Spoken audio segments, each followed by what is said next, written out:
j'espère que vous allez bien. Aujourd'hui on se retrouve pour une nouvelle vidéo. Comme vous devez le savoir, je suis en cosplay de Flora et je vous ai montré comment j'ai fait ce cosplay dans une précédente vidéo et je me suis dit que j'allais utiliser ce fait que je sois en cosplay pour faire une deuxième vidéo. Une vidéo un peu plus chill, un peu plus posée, un peu plus à l'aise pour moi en tout cas. Le deuxième épisode de ces œuvres que j'adore. Comme vous le savez dans mon mangatech, bon vous la voyez pas, mais la plupart des mangas qui sont dedans, si ce n'est tous mes mangas, sont en fait des coups de cœur de ma part. Et donc du coup je me suis dit que ce serait sympa de vous les présenter dans un format un peu plus long que sur TikTok. Donc aujourd'hui je vous présente Rainbow Days.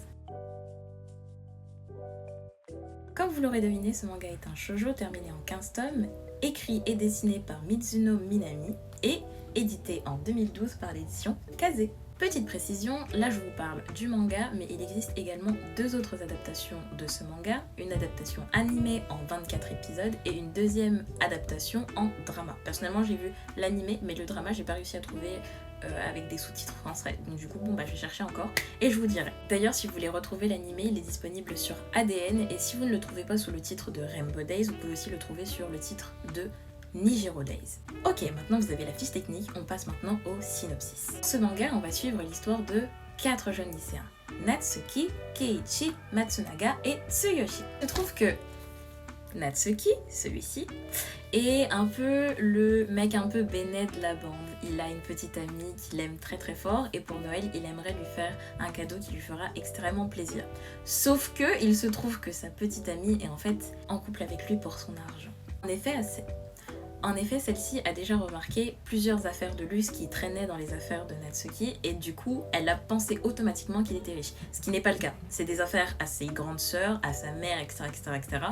qu'on lui a données. Et du coup, lui, il les a récupérées, sauf qu'il n'est pas forcément riche. Pour Noël, il va lui acheter une écharpe à sa petite copine et sa petite copine, en voyant ça, va être tellement déçue qu'elle va se séparer de lui le jour de Noël. Notre pauvre petit Natsuki a le cœur brisé en 1000 morceaux et il s'effondre en larmes sous un grand sapin de Noël où travaille une jeune fille. Cette jeune fille, c'est Kobayakawa et elle travaillait comme vendeuse de mouchoirs le jour de Noël. Et il se trouve que là, ça va être le coup de foudre instantané. Quand il va revenir, il va en parler à ses potes et tout. Et il se trouve que cette jeune fille, elle est dans son lycée.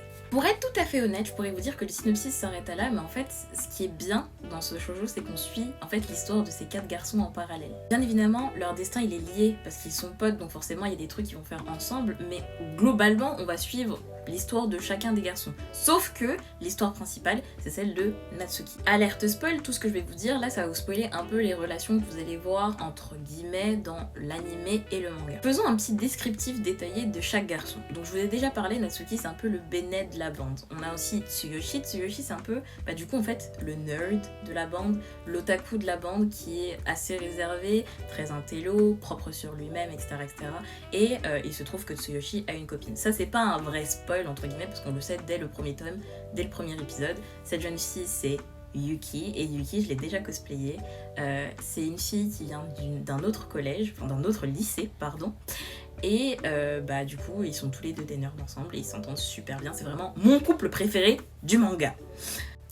Ensuite on a Matsunaga. Matsunaga c'est le playboy du groupe. Il est tout le temps avec plusieurs meufs, il a des sorties avec plusieurs meufs, il y a toujours des meufs pour lui offrir quelque chose, enfin bref. Vous voyez le mec populaire par excellence dans les lycées, dans chaque shoujo, c'est Matsunaga. En fait t'as pas envie de l'avoir en tant que petit copain parce que sinon tu vas toujours t'inquiéter vu qu'il est toujours autour de meufs. Là c'est un spoil, mais faut savoir que Kobayakawa, elle a une meilleure amie et cette meilleure amie elle s'appelle Mari. Et il se trouve que Matsunaga, en fait il va avoir un petit crush sur elle. Du coup on va un peu suivre un peu leur histoire à tous les deux. Enfin nous avons Keiichi. Keiichi c'est un peu le plus bizarre du groupe puisqu'en fait il a des tendances sadomaso. Il aime être sadique et il a souvent des relations avec des femmes plus âgées que lui. Parce que du coup il n'y a pas beaucoup de filles de son âge qui partagent cette passion. Ne jugeons pas. Chacun a ses passions ici. Encore petit spoil, mais Matsunaga, donc le playboy, il a une petite sœur. Et cette petite sœur, elle va rencontrer Keiichi et elle va en tomber follement amoureuse. Et on va voir un peu leurs interactions à tous les deux. Voilà! Comme vous l'aurez compris, en plus de l'histoire principale avec du coup Natsuki et Kobayakawa, donc comment Natsuki va réussir à séduire Kobayakawa, vous avez 3 autres histoires en parallèle. Et en plus de ça, vous avez encore d'autres personnages secondaires qui auront d'autres manières de voir certains personnages, d'autres relations que vous allez voir se former, enfin bref, c'est vraiment un tout plein. Si je devais comparer cette œuvre à 2 autres œuvres que je connais, je dirais Say I Love You, parce qu'on voit beaucoup le développement de plusieurs personnages, ou alors Le garçon d'à côté aussi. En termes de... on suit plusieurs personnages et plusieurs histoires, je pense que c'est à peu près la même chose. Bref, pour moi, que ce soit l'animé ou le manga, ça a été un énorme coup de cœur. On se tape des barres parce qu'on va pas se mentir, voir ces 4 jeunes lycéens interagir ensemble ou interagir avec d'autres personnages, c'est extrêmement drôle. Surtout les scènes où on voit souvent Keiichi. Genre, avec Keiichi, on s'amuse tout le temps. C'est vraiment ma petite pépite, mon petit mimi du manga. Je trouve que les relations, elles sont vraiment, comment dire, bien approfondies. Et même si on reste quand même sur quelque chose qui est assez cliché, je trouve que on reste quand même dans le réalisme, et c'est ce que je recherche dans la plupart des shoujo, c'est quelque chose de certes très romancé, très... on se dit ah j'aimerais bien que ça se passe comme ça dans la vraie vie, mais qui reste assez réaliste globalement. En vrai, si vous cherchez une romance assez longue à lire, bah je vous dirais foncez. C'est vraiment le manga qu'il vous faut. En termes d'animé, bien évidemment, ça ne réadapte pas tout le manga, puisque c'est que 24 épisodes, mais ça reste quand même assez conséquent à regarder. J'espère que cette petite présentation vous a plu. Si c'est le cas, n'hésitez pas à mettre un petit like, un petit commentaire et à partager la vidéo à vos potes. Et je vous fais d'énormes bisous et on se retrouve pour une prochaine vidéo. A plus tard, mes mimi.